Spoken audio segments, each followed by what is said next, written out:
I speak of a village, of sleepwalkers in a ruined valley that we call beautiful, in the mirror of a forgotten river, flanked by a colossus of weeds, thousands of camphor trees, in a strangle of lantana, vines and devil's thorn. I speak of the ghost of an axe, a pale white pioneer, ghosts of a grand forest, a sea of forest, grounded, stumped to eerie, empty paddocks. Ghosts of thieves who cobbled their shops and homes, poured concrete and tar over ghosts of the first people, their millennia, slashed and burned. Forgotten ghosts of shame, of immeasurable flora and fauna, vanquished, void. I speak of a village of 1,000, in a valley of 10,000, of 100,000 visitors, a river of faces on one street, tides of tour buses, travellers, families, sun-blocked, glazing through the narrows of street traders, and a connive of drug dealers with eyes like cockroaches, peddling their chemistry to speed, to slow, to drug, to drowse, to drool, to hallucinate, to fuel with firewater, nicotine, caffeine, codeine. As day thickens, the stone faces become sculpture to the street, to the wandering tribe of strangers. Voices become soundtrack where gossip fights rumour for the last word. The village swells. Invisible people evaporate in the vertigo of car fumes, coffee cups, a graffiti of caps, t-shirts, bags and tats, a rotation of lovers sitting with lattes, speaking of pixels and terabytes and festivals, taking countless photos of each other.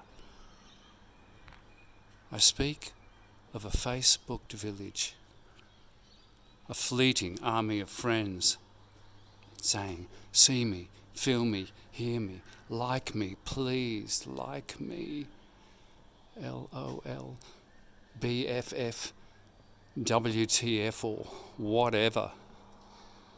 A party town, a whirlpool of parties, a festival of smoke and drink, a merry-go up and down and round on a drug dance floor under a blaze of constellations. At the bottom of the night, a sliver of silence between the last and the first car, the last laugh and the first birdsong, a simple gift that starts each day that moves from silence to silence, sifting dreams into the rising light, dreams and phantasms, and a shimmer of visions that lurk from the night.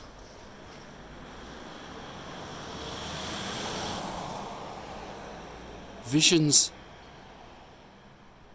of dogs, a village of dogs, a coddling of overbred miniatures and of slathering hounds straining at ropes and chains.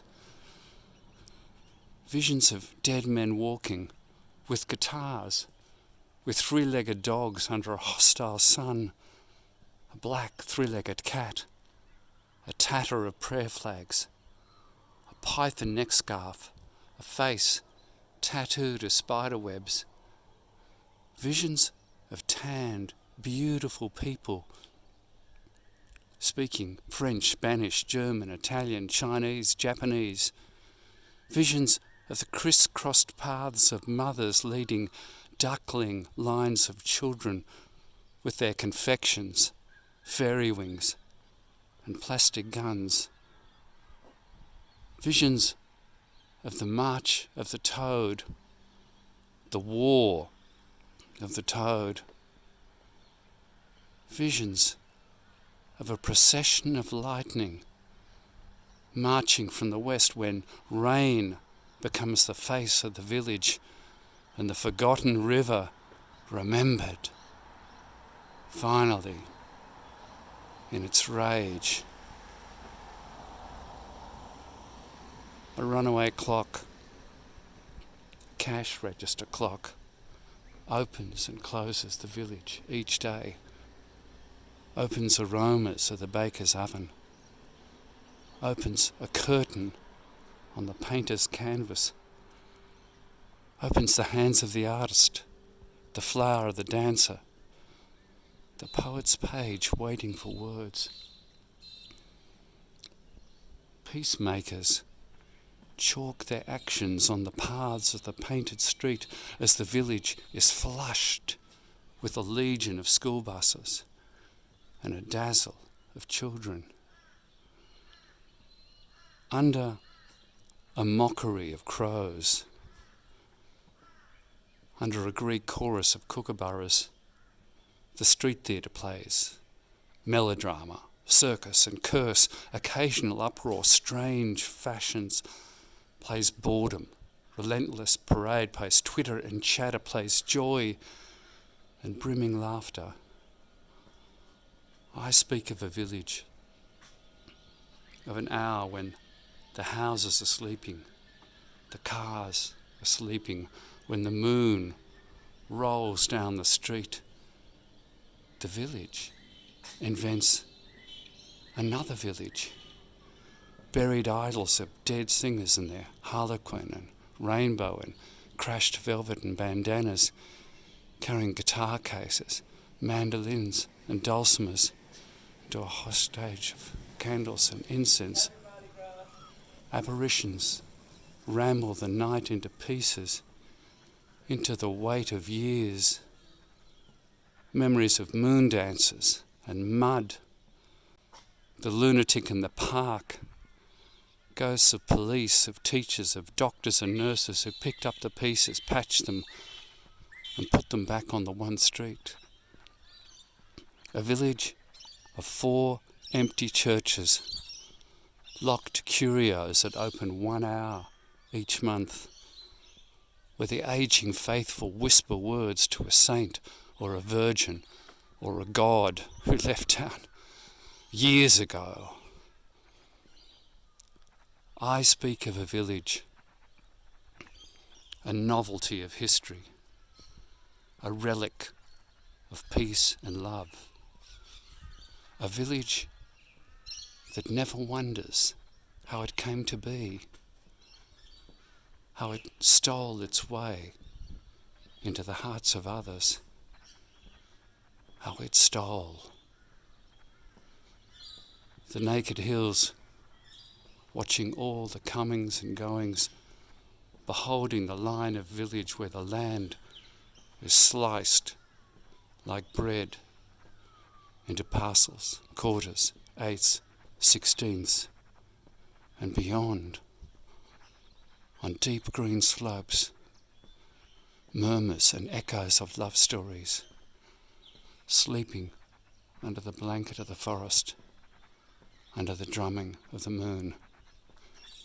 The village uncurls into the river. The river unwinds back into the mountain, where it all breathes its moment, breathes its moment.